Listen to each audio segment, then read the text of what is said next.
Today we are ranking the Knights of Magic the Gathering on a tier list. I'm going to start off with maybe a particular arrogant knight of all knights. The Arrogant Bloodlord. It's a 3-mana 4/4 vampire knight, which sounds pretty good, but with a massive downside. It's got nothing good on its rules text. Whenever Arrogant Bloodlord blocks or becomes blocked by a creature with power 1 or less, destroy Arrogant Bloodlord at end of combat. So, I mean, if you so much as touch him by the slightest poke, he just dies. It doesn't even need to have any power. You can block with like a 0/1 spawn token or something, or a 0/1 goat. It's easy enough. So anyway, Arrogant Bloodlord, maybe a little too arrogant.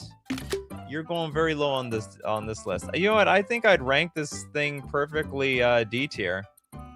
It's pretty bad. It's pretty bad. Dies to a brisk breeze. All right, we have our first super chat of the day from Raktus. Thank you so much, Raktus. What do you got for us? Look, someone's got to say it. The best knight is clearly Misty Knight. Never heard of it. Hero for Hire. Oh, it's a new card. One of the newish cards. Misty Knight Hero for Hire is a 2-mana 3/1 Human Detective Hero. Is this even a knight? Human Detective Hero, disqualified.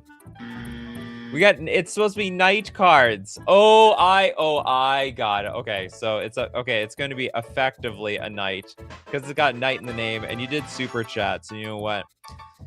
Whoever has the gold makes the rules around this show, so it actually says Knight in the name. Yeah, her name is Knight. Misty Knight. What does she even do? 2-mana tap, discard a card, draw a card for each card you've discarded this turn. The ability is not even any good. Misty Knight, you're pathetic. I mean, sure, okay, you're Knight by name. I don't know by soul. Okay, I'll put you in... I don't even want to put her in B tier. I want to put in C tier. How do you use this ability? How is this any good? I draw a card for each card you've discarded this turn. Oh, I guess you could combo this maybe with like what? One with nothing. If you can even call that a combo, you're still losing a card with one with nothing. You discard everything but the one with nothing. I think very bad value. Yeah, do you know what? I stand by it. C tier. It's gonna stay there in C tier. Next, we got Fire with Herald of Hoofbeats. What beats? Hoofbeats. It's a blue knight. We have a 4-mana 3/3. It's got horsemanship. Other knights you control have horsemanship. That's broken. Horsemanship is borderline shadow. And if you give this thing flying, it basically has super shadow. One of the most hardest things to actually block. I think more people play with shadow creatures than they do with horsemanship. So basically what the card says is all your creatures are unblockable, which is good. This creature can't be blocked except by creatures with horsemanship, but actually, unlike shadow, you can block their creatures, which is pretty awesome. Misty shouldn't even be ranked. Well, it was super chatted, all right? I was paid money to put good money to put Misty in C tier. Now, what is it? Oh man, this is such a good knight. I gotta put this thing in S tier. Can't speak for the other knights that would be on this show, but like that thing is pretty powerful. Giving it, it basically says, all right, all your stuff is unblockable. And I gotta be a little bit generous to the knights because I don't know if there are that many good ones. There's better soldiers out there than there are knights. But we're going to get through them all, hopefully. Benjamin Berkey with the Stormgald Cabal. Stormgald Cabal. Stormgald Cabal is a 3-mana 2/2. Tap, pay 1 life. Counter target white spell. It's not bad. Okay, you got some utility here. There's a lot of good white cards out there. Everyone plays Swords to Plowshares. Anyone who plays Swords to Plowshares is going to play Solitude. They're going to play Farewell. They're going to play Wrath of God, maybe Damnation, potentially. There's a lot of good white cards out there. And for the low cost of 1 life, I like the versatility of this card, to be honest. I think the card's pretty good. I think it's good enough. I don't know if it's A tier where it's so... You know what? I'm going to put in the A tier. It's narrow, but I mean, god damn, that's just a constant counter on a stick. And it didn't even cost you any mana. It just cost you a little bit of life, but not all that much mana. Just says, if you give Nikachu $15,000, he will come to your house and clean it, do a show, give you a signed card, and cook you his signature meal. That's incorrect. But I might come to your house and actually stream it from there. The best that I possibly can. Okay, fan factor with Dion. Bahamut's dominant. It's pretty much Elspeth. So it's a 4-mana 3/3 Dragonfire dive. During your turn, Dion and other knights you control have flying. That's pretty good. When Dion enters, create a 2/2 white knight creature token. And then for 6 mana, tap, exile Dion, then return it to the battlefield transformed into Bahamut, Warden of Light. For chapters 1 and 2, Wings of Light. Put a +1/+1 counter on each other creature you control. Those creatures gain flying until end of turn. And for chapter 3, Giga Flare. Destroy target permanent. Exile Bahamut, then return it to the battlefield with the front face up. And it is a 5/5 flying creature all at the same time. Amazing card. I think this thing is for 4 mana. How do you go wrong for 4 mana? During your turn, basically, so long as we have Dion on the battlefield, everything flies. Everything has evasion. When it enters the battlefield, we get a token. And then we turn it into, like, basically Elspeth power level type of stuff. Well, it's funny, I put that damn card in A tier. Okay, I'll put this in the S tier as well. This looks like an S tier worthy card. I don't know how many S tier worthy cards we're going to find today, but this feels like it could be one. Okay, Rakta says, all right. I'm not BSing around here. For real, the Knight Captain of Eos. The Knight Captain?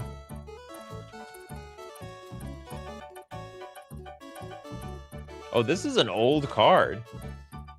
Used to see a lot of play back in the day. I wouldn't know. I didn't play back in the day. I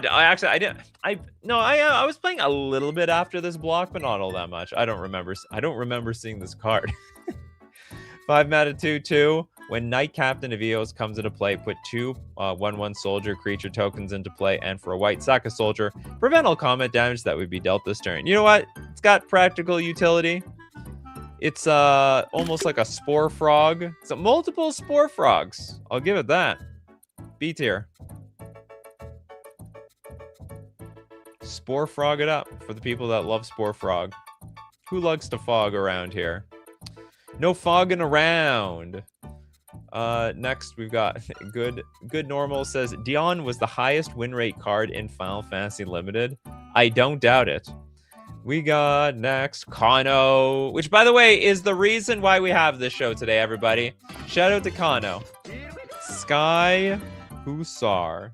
Kind of bad now, but loved it decades ago. It had its time. 5 mana for a 4/3 flyer. When it enters the battlefield, untap all creatures you control. But it's got 4 cast. So tap to untap white and or blue creatures you control. Reveal Sky Hussar from your hand. Draw a card. That felt like good value a long time ago. But now tapping your creatures, just reveal this card and draw 1 card. Not nearly as good. These days, for like 1 mana, you can put a 2/2 flyer in play that draws you 2 cards. And then chain that into more cards that draw 2 cards and so on. Still, it's okay. It's okay. Or maybe it's not okay. You know what? I might put it in C tier. It's got value. It's not value I'm looking for. That's what C. It's like it's crap value. C tier for crap, but still value. Next, we've got Marty Rules with how. Thank you so much for the super chat. Or it's a freebie. Unless that's literally a card, but I don't think so. Okay, we're going to donate that super chat. Let's give it to John with Hakon Stromgald Scourge. Hakon Stromgald. 3 mana 3/3. You can cast Hakon from your graveyard, but not from anywhere else. As long as Hakon is on the battlefield, you may cast night spells from your graveyard. Not bad. And when Hakon dies, you lose 2 life. So when it's on the battlefield, you may cast, but you don't have to. You can still cast them from your hand. This has got to be like a must have in every single deck. Now, only useful when it's on the battlefield, but you can play it from the graveyard. And also lets you replay all your other night spells from the graveyard. But it by itself is not particularly powerful. It's just more of a sort of like a big comeback card. You know, when things are going tough, you call on Hack-On. Make it a little less tough on you. I'll put an A tier. Just My Own Clip says, unfortunately, I don't quite know any more nights, so I'll take note on the upcoming nights. Well, you can always just look it up online. Just look at it. Google Magic the Gathering nights. Also do what everyone else does. They just look up nights on Scryfall. The Dreaded Hope says, I will forever remember the Black Knight and the White Knight for a solid 2/2. Well, where's the... Oh, sorry, it's called Black Knight, not the Black Knight. Just Black Knight. We got Black Knight over here. Black for a 2/2 human knight. First strike protection from white. And honestly, I think it holds up. It's not bad. Or maybe is it? First strike protection from white. Is that good enough? Protection from white is good. I'm starting to think protection from any color is good. Like, do they... Question, what are like the latest protection from this cards? Are they even printing them anymore? I think it's still like they might be busted.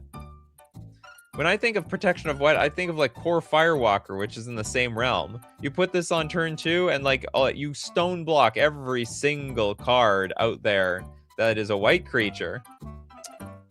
The sword, yeah, you like stone block the swords, stone. I mean, white is like a pretty common removal spell. You know what?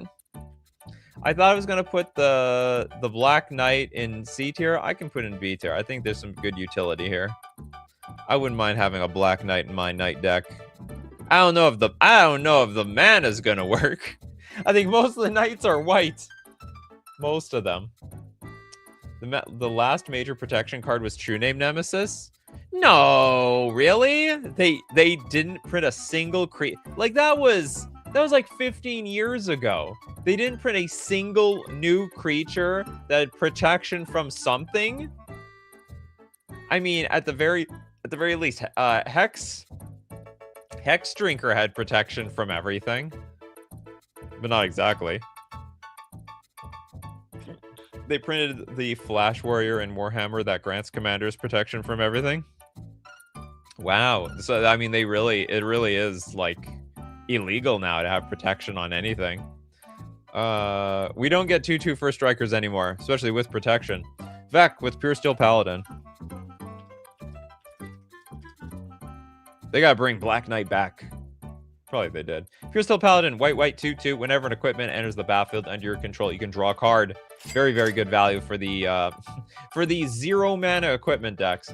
Metalcraft equipment you control have equip 0 for as long as you control 3 or more artifacts. This is busted.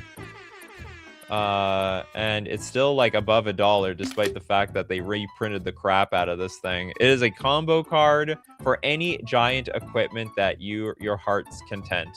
It will cheat it directly on any creature that you want. Have enough artifacts in play? The cost of equipment is 0. It's free. Free admission. Basically free admission. Sunday to Saturday. So the what's it called? The Museum of Pure Steel Paladin is open. Okay, next up we got Pacers fan forever who has to wait for the FusionGamingOnline.com sponsorship or sponsor segment. Get all your cards from FusionGamingOnline.com, especially your knights. Are there any knights in Marvel superheroes? There might be some knights in The Hobbit. I mean, it's basically a medieval set, right? There's got to be at least one knight in there. So I mean, and while you buy your knights, you might want to get the rest of the Hobbit cards. Get yourself a smog. Don't be smog it up. Use your treasure trove of gold to get cards at FusionGamingOnline.com. However, don't forget to save some of that gold by using coupon code Nikachu at checkout, because it supports the channel. I can't help but tell you how much it supports big time. I don't want to sound desperate or anything. I'm not desperate, but you know, let's help each other out here. Buy stuff at fusiongamingonline.com with my coupon code. Okay, next up. Oh yeah, it was Pacers fan forever. Knight Exemplar.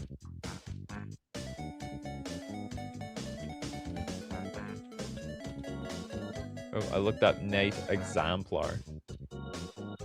Knight Exemplar is a 3-mana 2/2 human knight. First strike. Other knights you control have +1/+1 and indestructible.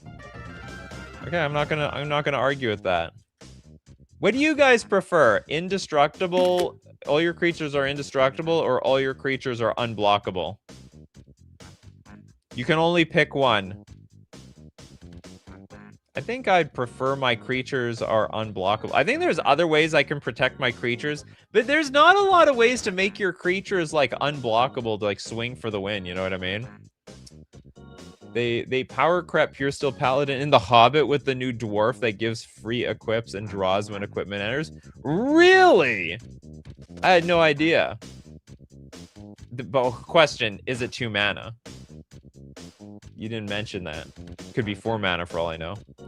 Mercenary with Southern Paladin. So you're telling me they come from the south. You want the Weatherlight version. All right, Weatherlight version it is. Guy has a great haircut. It's a 4 mana 3/3 summon knight. For a white tap, destroy target red permanent. Is this good enough? Here's the biggest problem. If you're up against red, they probably have Lightning Bolt. If they have Lightning Bolt, this is not long for this world. Look to the south. There you will find peace and serenity. What is less red the more south you go? Better to have more options than not. That's true. I mean, it's a repeatable effect. Where am I going to put this? A tier or B tier? You know, I started thinking, where would you guys put all this stuff? You know, I should no longer even be thinking about what I think should be on this list. I should be like, to appease the crowd, I just have to think, what does the community think all this stuff should be? Okay, I'm still going to put in B tier. I think it's a pretty vulnerable card, but it's still a pretty useful card. I don't think the ability is crap at all. They made a whole set of these. Okay, next we've got Exonort. Summon the Primal Odin. This is a 6 mana. It's a 5/3 Saga Knight. I hate these cards. I have a very special hatred for these cards because they forced a Saga rule change. Because under the old rules, if this thing lost all its abilities, it would just die. It would just be dead. Because of these stupid Saga creatures, now if they lose all their abilities, they get to stay on the board. But that also means the same for all the other Sagas out there. I think that's absolutely ridiculous. Okay, Chapter 1. Destroy target creature an opponent controls. That's pretty good. Chapter 2. Zantetsuken. This creature gains whenever this creature deals combat damage to a player, that player loses the game. What? What? It's a Phage. It's a Phage the Untouchable. And then Chapter 3, Hall of Sorrow. Draw 2 cards. Each player loses 2 life. I can't remember. Do you get to keep the Saga? I'm pretty sure after Chapter... I can't remember. Or is the creature dies. It's basically a 6 mana Saga, and you get like two turns worth of creatures. Phage with upside. Yep. Pretty good. Not bad. Not bad. Looks like Sauron in the picture. Where am I going to put this, though? Okay, I'm not going to say it's busted, but I'm going to say it's good value. I'll put in the A tier. It's clear. It's like clearly strong. It's clearly strong enough to be there. Do I have more super chats? I do, from Phil Goad. Phil Goad loves the super chats. The Brood Guard Elite.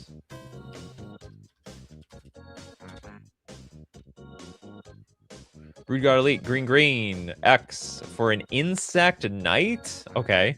This creature enters with X +1/+1 counters on it.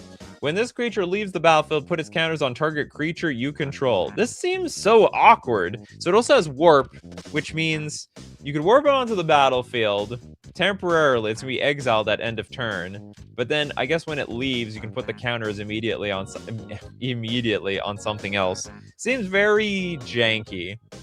X1 plus, it puts X plus 1/+1 counters on it.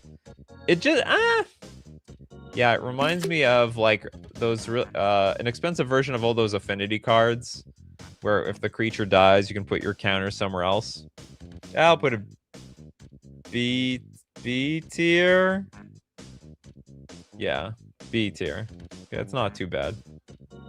It could be worse.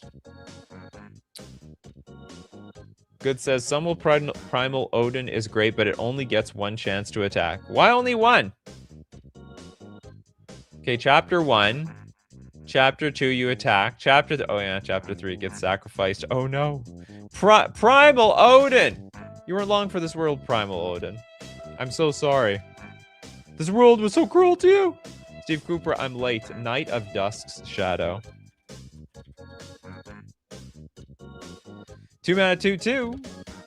2 mana 2/2 with Menace. Your opponents can't gain life. That's gotta be worth something.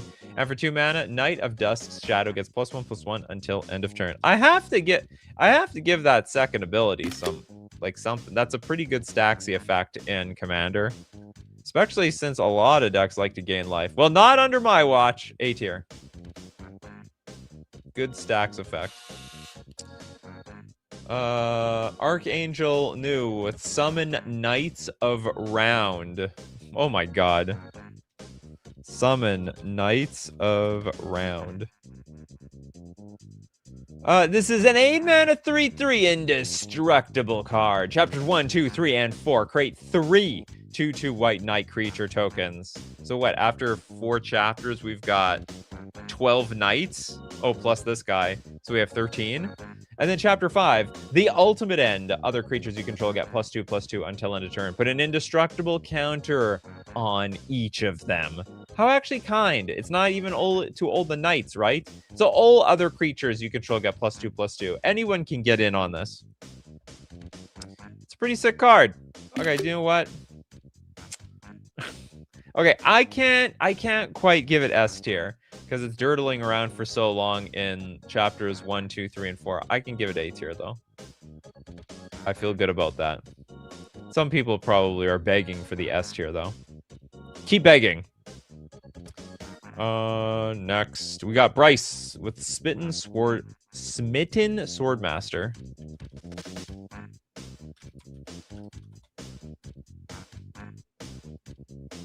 He himself has small stat. Well, yeah, the knight. Yeah, the knight was just a 3/3.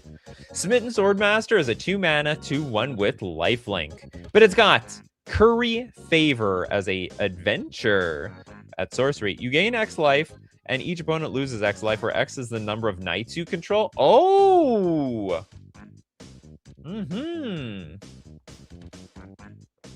If your board is clogged with a bunch of knights, that's not a problem. That's something great. All right, I'll put that in the B tier, though. It's a bit situational, and the creature by itself just is so pathetic. You know, I'm sorry. I'm sorry. You know, for a knight, you're not all that strong. You know, a regular human being. Like, what is the sword worth? 1 point of power? Doesn't even have first strike. I thought that was the whole point of, like, the swords. You strike first. You've got, like, long range. Just says, would YouTube get mad at you if you got everyone to give you money through e-transfer and PayPal rather than super chats? No, well, they wouldn't get mad at me, but they'd be mad. They wouldn't be happy. They would not be getting nearly as much money as they normally would. But the problem is, if you send things to me through PayPal, I'm not going to get, like, the notification. It actually works a little bit better that you're sending it like this. I'm not, like, checking my email constantly for new super chats. Next up, just like this super chat, Philgo with the Crimson Honor Guard.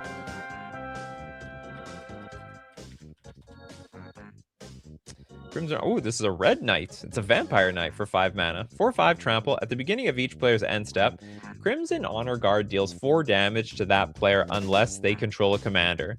At the beginning of each player's end step, just smack them long range if you don't have your commander out. What are you here for? Do you know what? I think this is like a counter to that stupid Eminence card, even though this is a vampire, which goes well with a very particular Eminence card. Okay, this is a pretty interesting utility. B tier. Play it against Eminence. Annoying Eminence players. Stop hiding, Eminence players. Come out and play. Get a little exposed here. Surefire Selves with Kolrath Knight. Some really nice highlights in the anti-Ul precon. Huh? Kolrath. Kolrath Knight is a 5-mana 3/3 elemental knight, flying and wither. Creatures your opponents control with counters on them can't attack or block. That's interesting. That's not completely useless. Can we count Roaming Throne? Is it a knight? I'm not going to count cards that are like all creature types. Unless you pay me money. Then I might count it. Anyway, we can break any rules for the price of $5. You can break whatever rules you want. Or I guess the amount is $2. Okay, Kolrath Knight, where are we going to stick you? You're still sort of a niche ability. Creatures opponents control with counters on them can't attack. No, can't attack is insane. That's actually really strong. You know what? I think this is A tier. So many creatures have counters on them. Either they were you could even distribute the counters on them to screw them over. So you first play Kolrath Knight, and then you put counters on your opponent's stuff. Even -1/-1 counters. It's any counters. Put a feather counter on everything. Calm down, Nikachu. We love you. I love you too. It's got Wither itself, remember. That's okay. It's basically a walking enchantment. He doesn't need to attack either. The Kolrath Knight can take a chill pill. Indiana Jones, Knight of Dawn.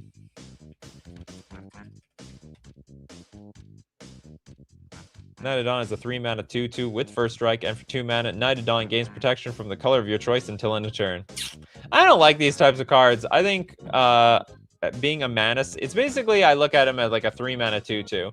Do you have white to hold up every single turn? No, you don't. You'd like to think that you do, but you don't. You're lying to yourself. You're tapping out every single turn for a bunch of other crap, and then when you have nothing else to play, then you'll have the 2 white up. But at that point, the Knight of the Dawn is dead. And you don't got any Knight of the Dawn. Okay, I'm gonna put this low. I think this is a D tier level card.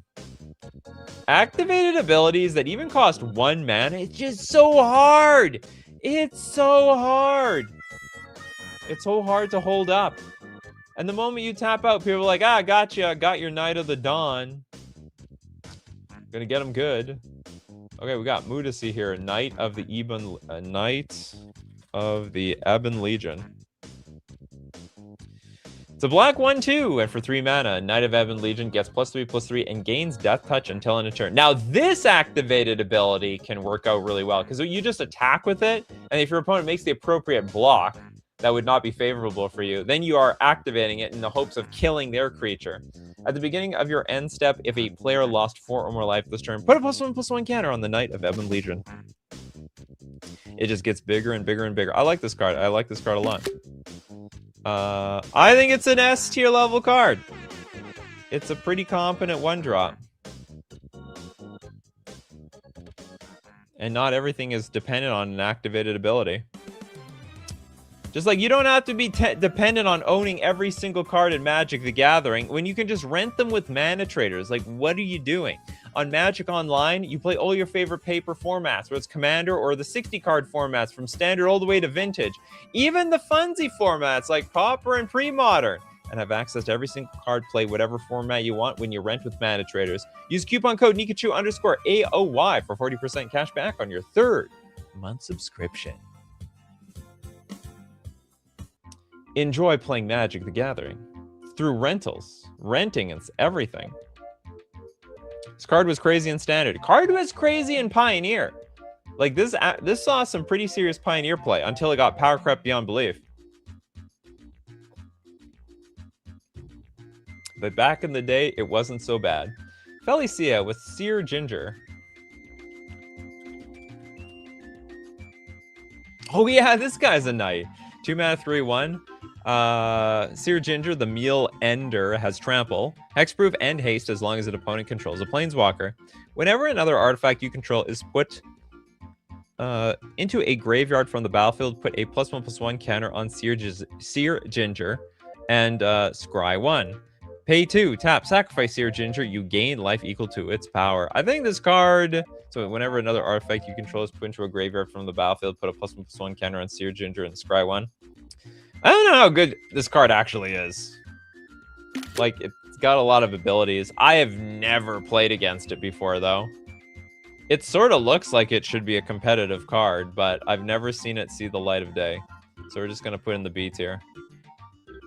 It's not the worst thing I've ever seen. We've got Archangel New with the super chat. Vidalian Knights. We want to try to fill up that D tier, huh? This sounds old. This sounds, I was going to say Fallen Empire's old. That's how old it is. 3 mana for a 2/2 with first strike. Blue, flying until end of turn. Vidalian Knights may not attack unless an opponent controls at least one island. What does that mean? You fly. Why does this matter? This creature can't attack unless defending player controls an island. It's a complete walking contradiction. Makes no sense. Give creature flying. However, may not attack unless the opponent controls an island. That might make more sense if you have island walk. What, birds can only attack places with an island? Yeah, powerful stuff. Oh, Korbanek says, Edgar Markov, the most powerful knight of them all. Edgar. Is that... Oh, yeah, that's it. Okay. This guy. 6 mana for a 4/4 with Eminence. Oh, my God. Yeah, this thing's busted.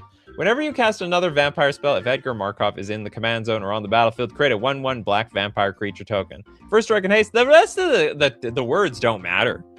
It's all in that Eminence ability. Complete nonsense. That's a knight. Yeah, that guy's a knight. I didn't know either. We're all learning together.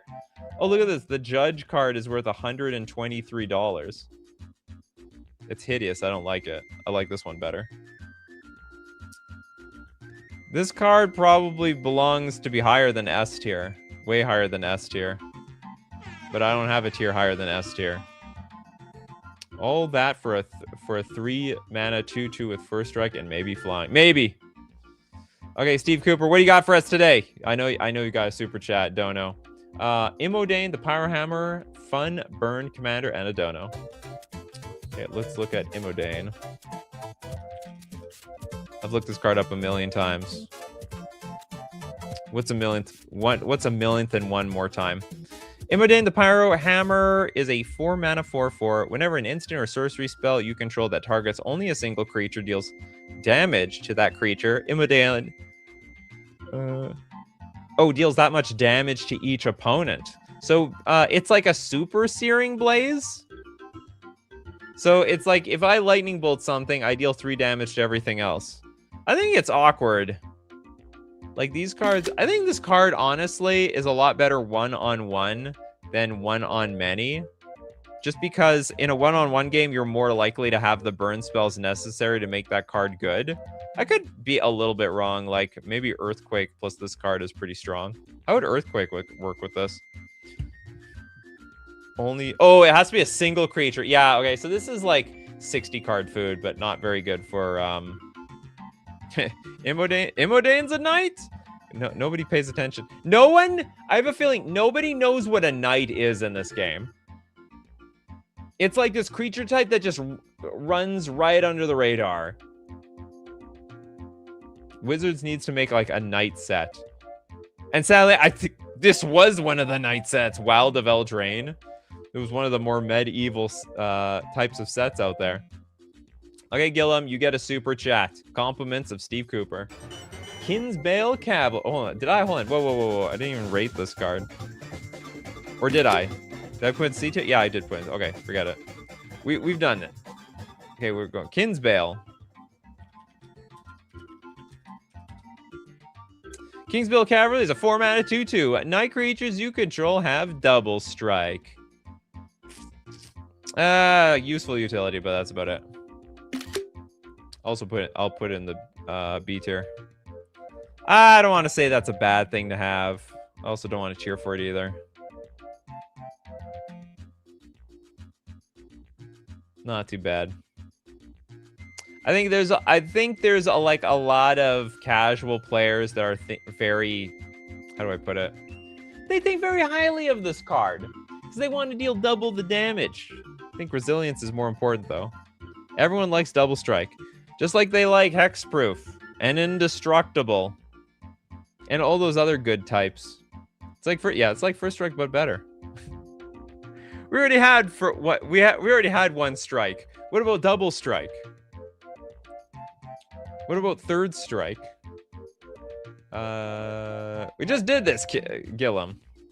Gillum has some lag over there. It was a very flavorful card for its time. Blast offer, Nadar. The Selfless Paladin. Who are you, Nadar? 3 mana for a 3/3 Dragon Knight, Vigilance. Whenever Nadar, Selfless Paladin, enters the battlefield or attacks, venture into the dungeon. Enter the first room or advance to the next room. This card's evil. Other creatures you control get +1/+1 as long as you've completed the dungeon. Oh no! No, God, please, no! This card has to be good. What of our dungeons? Oh yeah, we got Tomb of Annihilation. No, this is Tomb of Annihilation. That's not too bad. Is there anything super strong? The Dungeon of the Mad Mage. No, not familiar with it. How about the Lost Mine of Pandelver? Maybe this is not that strong. Maybe this is not that bad either. These dungeons aren't nearly as dangerous as some other dungeons I've seen. Okay, Nadir. Where do I rank you, Nadir? My dear Nadar. It's got vigilance. Other creatures you control has +1/+1, but only if you completed a dungeon.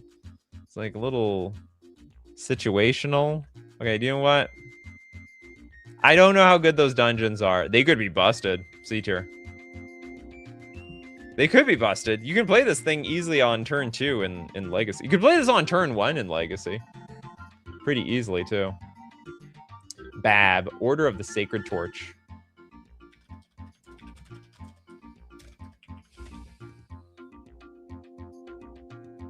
Oh, we got a 3-mana 2/2. Tap, pay 1 life, counter target black spell. Well, we put so high up the white counter card, so we have to put just equally high up the black counter card. A tier. It's repeatable. There's a lot of powerful cards in black. Demonic Tutor, Demonic Consultation. What is it? The Emperor's Seal or something? There's some tutor or something. Something Seal. The Initiative is a good dungeon. The regular ones aren't that great. Good. I put in D tier for a reason. Black is a very good support color. It can counter Necropotence. The Bab is like, and it's 1 life. Who cares about 1 life? It's basically free. Well, okay. Well, when you're at 1 life, we'll see how free it is. J. David says, you can't put the double strike jank higher than the dungeon one, though. Well, double strike isn't that jank. I mean, double strike is pretty double strike's real. This isn't that real. I think this is pretty low. I'm willing to put it on the B tier. B tier is like, it's not too bad, but I mean, I don't think it's that great either. Draconic with Sylvia Brightspear. Is this a dragon? Not a dragon, but it helps dragons. Okay. I wouldn't expect anything less of you, Draconic. Wouldn't expect anything less. This is a 3-mana 2/2. Partner with Korvath Brightflame. Double strike. Dragons, your team controls, has double stripe. Okay, if you're playing this in singleton, is this still like playable? Or do I need to be in a team game? Double strike closed out the first decade as the most vital ability to be seen around. I don't doubt it. Blast Offer says, the dungeons are not strong by themselves, but the strength from Nadar is that Lost Mines of Pandelver, or Fandelver, is only 4 rooms, so it gets out of hand fast. 4 triggers and you have completed the dungeon. I wouldn't say 4 rooms in 4 turns. I wouldn't say that's getting out of hand. Cards that care about teams, that's rare. Does it have to be a team? Dragons, your team controls. Can I be a team of 1? I'm usually a team of 1, especially when I'm in tournaments. You can be your own team all alone. Aha! They said there's no I in team. Fools! I'm totally a team. It's another double strike card. Actually... Oh, but it's not complicated. Dragons you control. So this is a slightly better double strike card. Very slightly, but it's a partner. Okay, I'm gonna put it a little bit higher than the last double strike card. So this is like a free partner you can have, or almost free partner you can have. Oh, but then it restricts you. Okay, I don't know. Okay, hold on. Let's go. Who is this other bright flame? It's like a bright flame. Korvat bright flame. So if you're playing this, you are only allowed to play with red and white dragons. That's the downside. You only have access to Boros. That's it. Is that worth it? So many dragons that are not Boros. Seems like it really restricts like the cards you can have. I'm gonna put it back in B. I'm gonna put in B tier. I think it's a strong ability, but narrows down the number of the dragons you can have. Yeah, Boros and Commander. Yuck! I'm okay. That not said by me. Said by Bab. That was all Bab. That was not me. Okay, we got good normals with Cecil Dark Knight.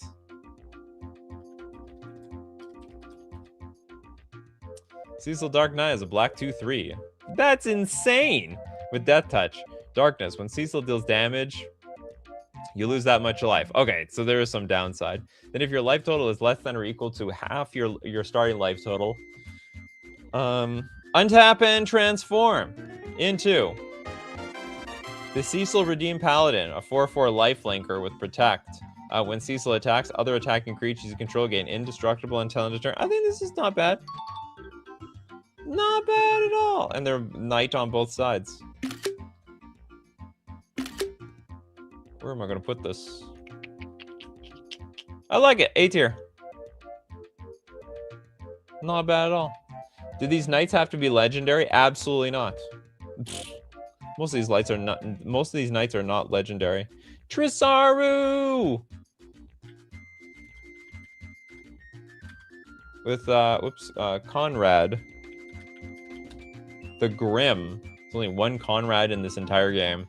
5 mana for a 5/4. Whenever another creature dies or a creature card is put into a graveyard from anywhere other than the battlefield, or a creature card leaves your graveyard, Seer Conrad the Grim deals 1 damage to each opponent. Whenever another creature dies. So if somebody is on like some sack combo, they're just gonna die. And for 2 mana, each player mills a card. When a creature dies or a creature card is put into a graveyard from anywhere other than the battlefield. It's interesting. Like I see the potential with this. You can mill somebody and like hoof them for a ton of damage. I can put that in A tier. I think there's some potential here.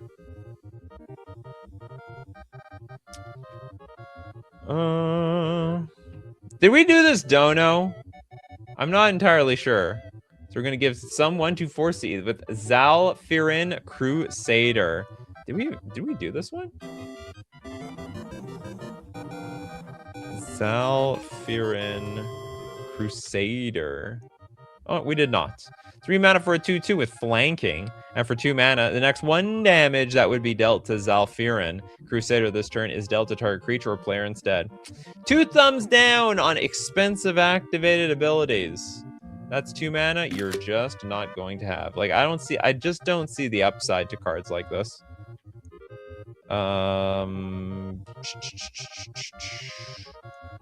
Where to put it? D tier. Yeah, I'm gonna put D tier. Too expensive for an activated ability. Way too. What were the other abilities? You have flanking. Is flanking really one of the most powerful abilities out there? No. The big squig at Night of Autumn.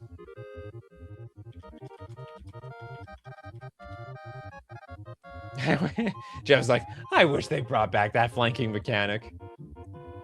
Okay, Night of Autumn. Oh, this card's insane. I'm surprised it hasn't been reprinted so much. Night of Autumn is a 3-mana 2/1, but when it enters the battlefield, you get to choose one. You can put 2+1/+1 counters on it. You can destroy artifacts and enchantments. You can gain 4 life. You know, I think the only problem with this card was maybe it's power crept out of the game, sort of. Like, maybe there are better cards out there that also still destroy artifacts and enchantments. Like, you don't need, like, a lone creature to do this anymore. So I think it is a solid A-tier card, but maybe not powerful enough. It's more reactive than anything else. This card is insane. I like this card. I think it's versatile. Not enough people run enchantment removal. Like, they got artifact removal, but where's your enchantment removal? Why is Rhystic Study such a goddamn pain for everybody? Because they don't have enchantment removal. Well, here you go, Night of Autumn.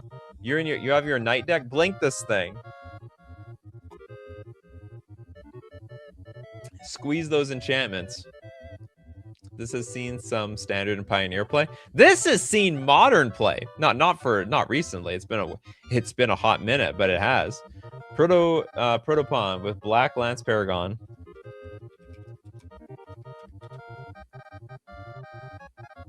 And it's good if you have a way to tutor for creatures. Absolutely. Black Lance Paragon is a 2-mana 3/1 with flash. When it enters the battlefield, target knight gains Tech Touch and lifelink until end of turn. I think that's a pretty poor ability, but it's still a 3. I mean, you could give it death. You can give it Death Touch, right? Target knight gains Death Touch. Okay, so basically you can sort of use it as a removal spell, which is like fine, but it's like more. How do I put it? It's too defensive, and people can still shoot. It's like a removal spell people can interact with other removal spells. I'll put it C tier. Just so I was like, that's a really lame rare. This is rare. It is a rare. Hey, look, there's got to be some jank in the rare slot, or you can never really appreciate the good rares, okay? I think someone said that in Wizards a long time ago. Like, they intentionally print bad cards so you have a frame of reference of what's a good card and what's a bad card. Now they just don't print bad cards anymore. The bad cards, they don't even exist. Jeff with the Bloodthirsty Conqueror. Did we do this?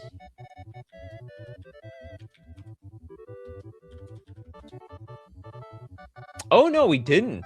I came late. Not sure if this is done already. No, we did. I guess we did some other Bloodthirsty card. 5 mana for a 5/5 flying Death Touch. Whenever an opponent loses life, you gain that much life. Your pain is literally my gain. So I will inflict as much pain as I can as possible. This is easily S tier level. It's an S tier card. Very proud for it to be an S tier card. We got Marcio with, I have no idea how much this is. Can't say for the show, but I love Sidara Jabari of Zalfir and Hatham Kenway. Okay, let's take a look at both of these cards. Sidar Jabari. And you also want Hatham Kenway. Okay, let's take a look at both of them. First on, Sidar Jabari is a 4-mana 2/2, again with flanking. What's with these flanking creatures? It's ridiculous. Oh, the other Sidar? Oh, of Zalfir. Okay, hold on. Okay, Sidar Jabari. Okay, hold on. Sidar Jabari of Zalfir. Okay. Look at okay. This card is probably gonna be a lot better.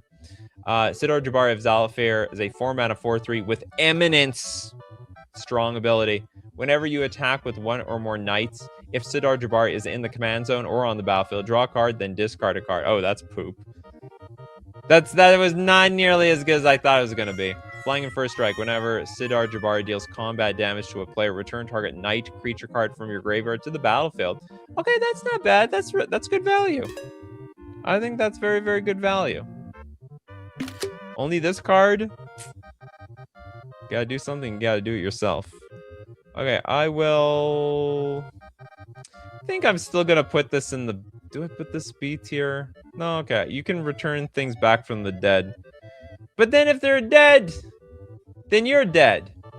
Okay, B tier. Very reactive. Super reactive. Then we have Hatham Kenway, a 4-mana 3/3 human knight. Protection from assassins. There we go. That's probably the most recent protection card. We were talking earlier, like, have they been printing any protection cards lately? That's got to be the most recent one. That's as recent as 2024. Unless there's something else that beats this. And other knights you control get +2/+2 and have protection from assassins. ETB for each opponent, exile up to 1 target creature that player controls until Hatham Kenway leaves the battlefield. What the hell is going on here? So if this card is like a super lord, ETB for each opponent, exile up to 1 target creature that player controls until this thing leaves the battlefield. The Knights who say knee. I think this card's insane. I'm willing to put this thing S tier. It's like, I mean, it's not the best removal, but it's sort of removal. It has protection from his father and son. Next up. What do we got? We got... Oh, no, now we go back to the freebie section. There's no card yet. Trip Fontaine. Cavalry Master. One of the most strangely worded cards in the game. One of, huh? 4 mana for a 3/3, again with flanking. Other creatures you control with flanking have flanking. What? Yeah, I don't know. I don't get it. So whenever a creature without flanking blocks this creature, the blocking creature gets -1/-1 until end of turn. So it's like it has 2 instances of flanking. It should have just been called other creatures you control have flanking too. So I need a flanking Kindred deck. Yeah, wait. This is a very specific card. Nikachu, have you ever accidentally sworn on the show? No. I always swore on purpose. Double flanking. But they already need flanking. Okay, this is just way too narrow. It's unbelievably narrow. D tier.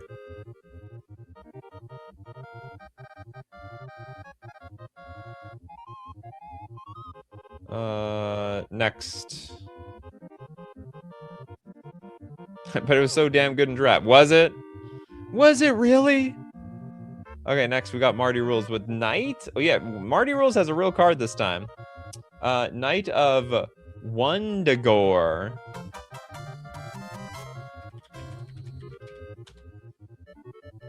Knight of Wundagore. It's a Cat Knight villain for 2 mana. It's a 2/1 trampler. Whenever you put a +1/+1 counter on another creature, put a +1/+1 counter on this creature. This ability triggers only once each turn. I think it triggers too slowly. Not worthless, but I'm not gonna give it a lot of value. I'm putting it in the C tier.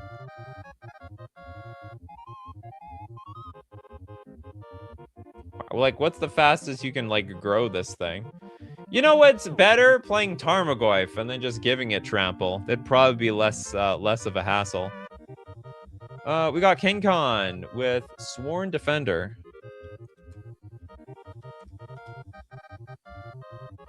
Gormanick says, if we were talking about protection spells, the One Ring isn't that old. No, I'm just talking about on a creature, like creatures that can block other creatures. Sworn Defender is a 4-mana 1/3. For 1 mana, this creature's power becomes the toughness of target creature blocking or being blocked by this creature -1 until end of turn. And its toughness becomes 1 plus the power of that creature until end of turn. I don't know what's going on with this card. I don't want to know. I literally have no idea what this card does. I thought it was going to be like, all right, its power becomes the toughness of another creature, and then they just made it more complicated for literally no damn reason. Why'd you do that, Sworn Defender? You swore you'd make this easier on me. We shouldn't discuss a card's age by years. We should go by the number of sets. Lord of the Rings was like 50 sets ago now. Huh? Oh, I see what you mean. You didn't even give it a fair shot, bro. Well, what do you want me to do? I mean... Okay, this creature's power becomes the toughness of target creature blocking or being blocked by this creature. -1 until end of turn. So, okay, I get your toughness, but then shrink it by 1. Plus the power of that creature until end of turn. Oh, I get the addition to the power of that creature as well. So basically, don't block my 1/3. That cost me 4 mana. If you're gonna block my 1/3, you're an idiot. All right, you deserve your creature to die. Yeah, it tries to make sure that no creature dies from its combat. No, something's gonna die. The opponent's creature's gonna die. Next up, Archangel New. Last one, the Templar Knight.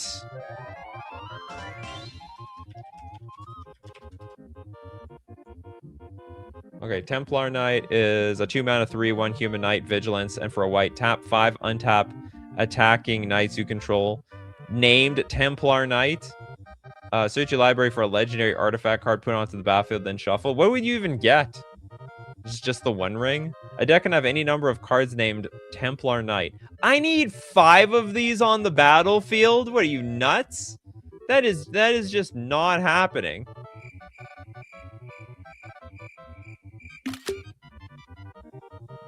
It's basically impossible. D tier.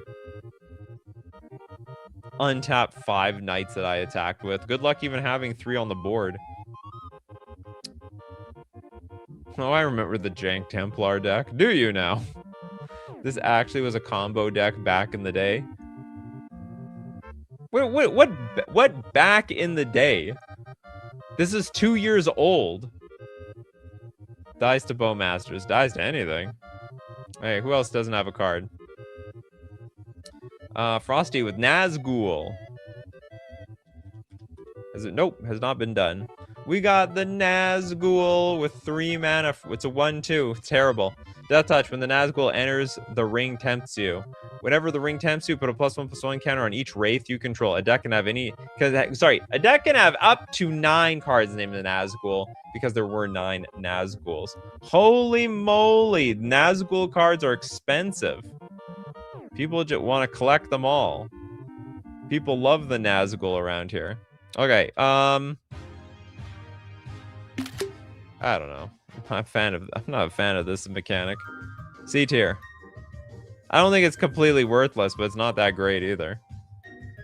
The problem is this creature is too small. I mean, if I compare this to like Vampire Nighthawk, rubbish.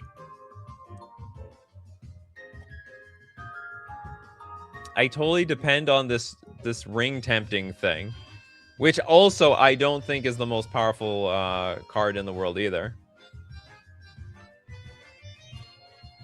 I know $80 for a jank card is crazy. Well, get this. You can get this one for almost $100. This one's 88. Here's all our printings of the Nazgul. Yeah, you can tell which ones are worth money, which ones are not. It was even done by a famous artist. They're all done by different. They're all done by different artists, even though they all sort of look the same. When the Nazgul was in standard, it made the card the end really good. Did it? Bryce says, I think Templar Knight is the worst card that lets you play multiple copies in an EDH deck. Hear, hear. Big Nate with Seer Gwen, Hero of Ashvale. This is a 6 mana 5/5. Vigilance and Menace. Whenever an equipped creature you control attacks, you draw a card and you lose 1 life. That's still not bad. Equipment you control have equipped Knight for 0. That is great! I think that's a good card. Outside of the fact that it's a little bit chunky at 6 mana. And also that it's supposed to support Knight decks. Sorry, equipment decks. I think it's still worth it. A tier. I don't mind. I don't mind at all. Okay, we got Brett M. Cal with Eowyn. Shield Maiden.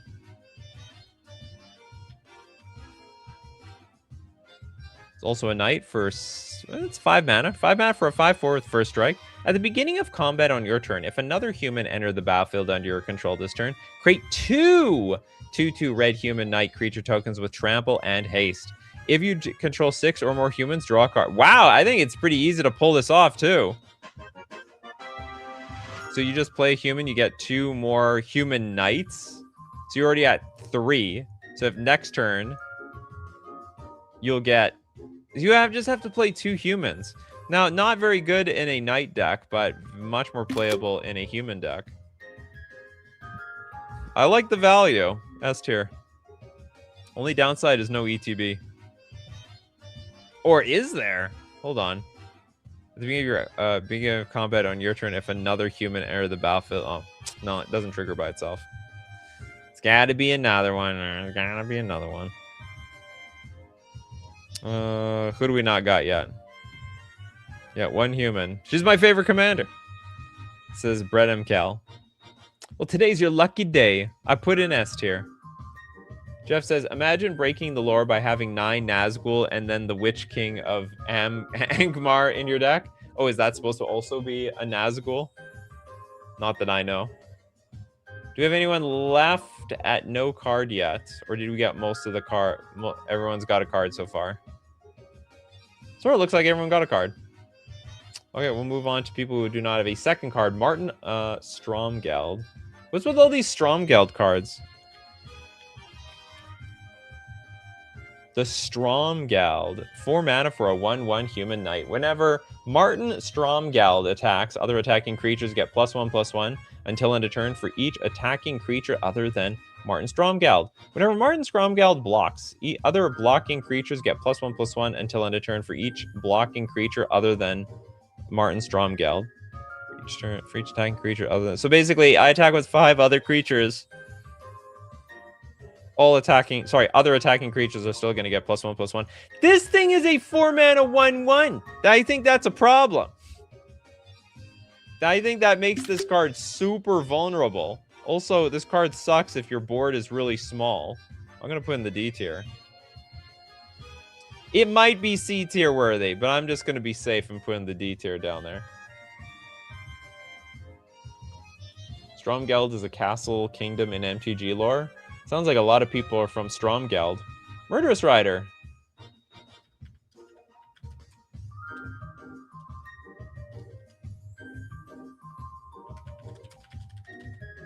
I'm a fan of this card. Mostly, it is a 3 mana 2/3 zombie knight. Lifelink. When it dies, however, put it onto the bottom of its owner's library. But it comes with a removal spell. For 3 mana, destroy target creature or planeswalker, and you lose 2 life. I think this is one of the best A-tier knights in the game. It's simple. It's easy. It's not flashy or anything like that. It's just good, efficient. It's good old efficiency. A-tier. What does this mean, Protopon? What does NSC mean? Corpse Knight? Oh, no second card. You're confusing me, Protopon. Oh, Corpse Knight's pretty good. 2 mana for a 2/2. Whenever another creature enters the battlefield under your control, each opponent loses 1 life. And yeah, it's gonna add up. It's gonna add up. It's better in Commander, though, however, than what's called in 1-on-1. Because it's a pretty vulnerable creature. Maybe I should have... No, I'm going to put an A tier. I like this card. I'm running out of space. Okay, we're going to put you over here in A tier. I can move my webcam, but I'm not going to. Because I don't have to.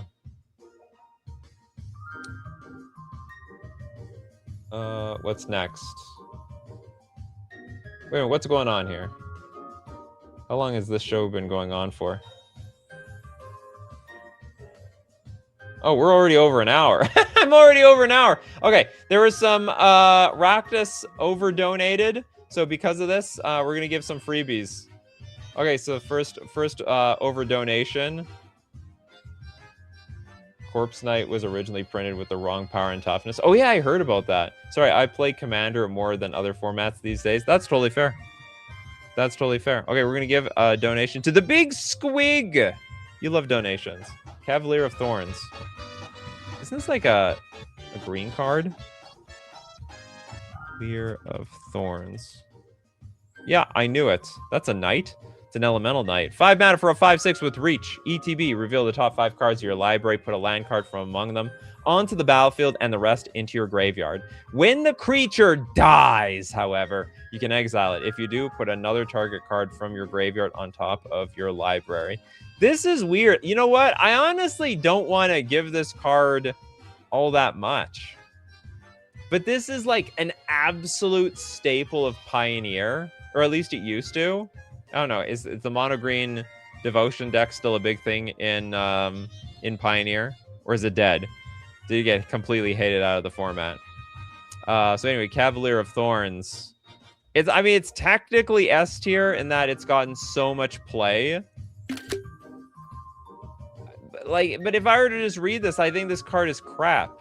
Put a land card. So the reason this card was so good is that it could go get it was a card that could dig for Nykthos, Shrine to Nyx. And I guess even in Commander, it's a card that could dig for Gaia's Cradle, for example. Do I watch Viva La Dirt League? Never heard of it. Old Cavalier Sidle is bonkers, in my opinion. Okay, do you know what? I don't want to give this thing S tier. I just can't. Not with a good conscience. But it's a good card. A tier. Squeeze it in over there. Mono green has fallen off, but it's not dead. I would honestly give it 3 to 5% of decks on MTG Arena and Pioneer. That's insane! Meta of 3 to 5% is still pretty strong. It's hanging on. It's hanging in there. Bob didn't even get a card. I guess you're gonna get the super chat from Raktus. How about that over there? Fervent Champion.